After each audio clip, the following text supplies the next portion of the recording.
Our day 9 began at Kemi. As usual, I went out for walk in the morning.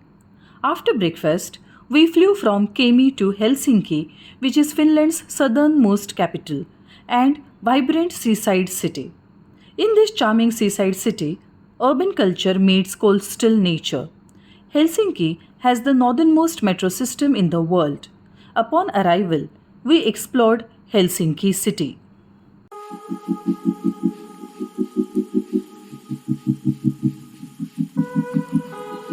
In Helsinki, I met a wonderful man, Mr. Simon, one of the best guides and a very well informed person with a good sense of humor. This is how I interviewed him. Hello, sir. Yeah, hi. Sir, I would like to know your name, and I also want to know, being a citizen of Finland, you please tell us what makes Finland's education as the top quality education. What facilities are there at school and at college levels also? Yeah, sure. My name is Simon, and I originally from China. I've been living in Finland for more than 12 years now. I can tell you what I understand. The reason why Finnish early education is the top in the world. What they believe is happiness comes first. So you need to be happy to be able to learn.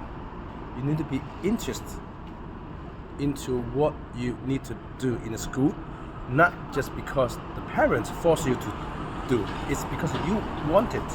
So happiness is the key of the Finnish education, and also that the Finnish teachers are very good at discover who your child are really good at. They will tell you at the end of the semester or like preliminary school, they will tell you what your kids are really good at. Maybe your kids are good in music, good in sport, good in math, good in literature. You don't know that, but the teacher will tell you that. So the parents can make decision based on what's suggested by the teacher and give more resource or chance to help the kids to become what they should be. It's what you want them to be. That's wrong. But in many years, as Asian education, it's always the kids should become what parents want them to be. But parents, most likely parents will overlook what their children really should be.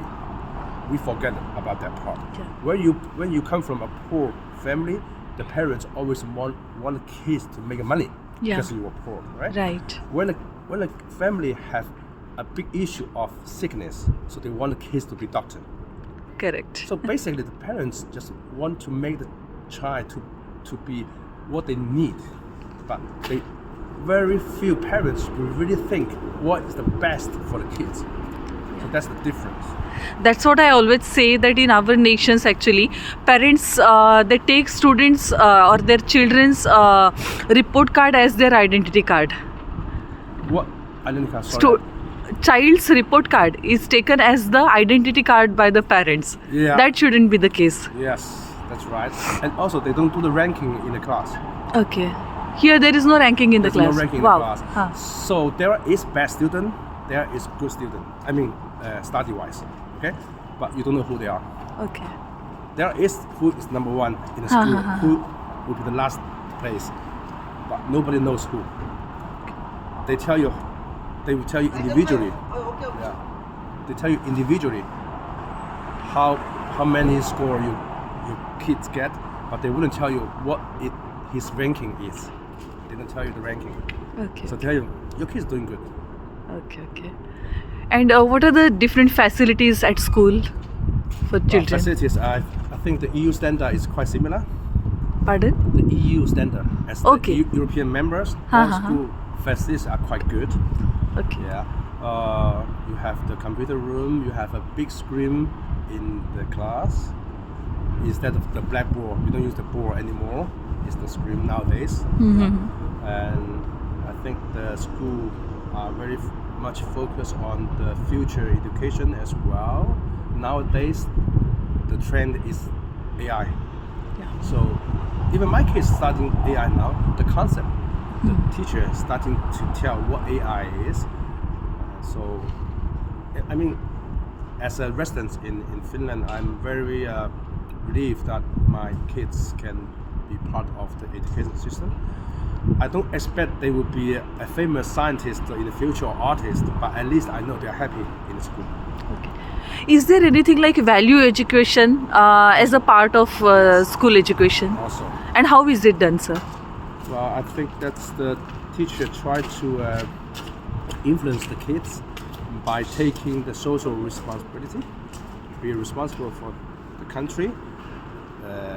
I mean, we do have a religion in this country, but they don't really make it religion. They make it as a belief. Yeah. So just believe yourself. You are good. Don't give up whenever you have problems, and help people whenever you can. That's why I believe it is the best part of human being. Okay. So can you just tell me what techniques or methods are used by teachers to inculcate values amongst the students or the belief system amongst the students? That's a tricky question. That I cannot answer you that specifically. I don't have a good answer for you. Okay. Yeah, Thank sorry. you. Thank No you very problem. much. No problem. Yeah. We first went to City Hall, which stands on the edge of the market square. The Helsinki City Hall was designed by Carl Ludwig Engel as a hotel in 1833, and the building has been the City Hall since 1930s. Now it is a central administrative building of Helsinki. In 1967 to 1970, the building was completely rebuilt and was designed by the architect Arno Ruusuvuori. Next, we saw Presidential Palace. It is the official residence of the president, although today it is used primarily for presidential functions and receptions. Our next destination was Senate Square. The Senate Square and its surroundings are a unique and cohesive representations of neoclassical architecture. The square has four main buildings that were designed by Carl Ludwig Engel. These four buildings are Helsinki Cathedral, the Government Palace, the main building of the University of Helsinki, and the National Library of Finland. In the middle of the Senate Square stands a statue of Alexander II.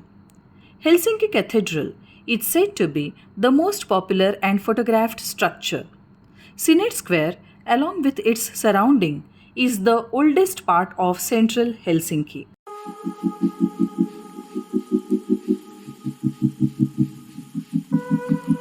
Olympic Stadium, which can be seen in my background, was built in 1938. Olympic Games were held here in 1952. Today, it hosts both national and international sporting event and outdoor concerts. Paavo Nurmi is the man who won the gold in Olympics for Finland. He was so fast that he had broken all the records earlier. Yeah. So he was known, he was given a title as Flying Finn. Yeah. Flying things, yes. Flying things. And then he became more or less a symbol for everything that is good in life, for sports, athleticism, great way of life, running, etc. etc. He became a youth icon, so his pictures were posted all over the world, and he became sort of a model to follow for people. Yeah. And you have become a model for us to follow. Uncle!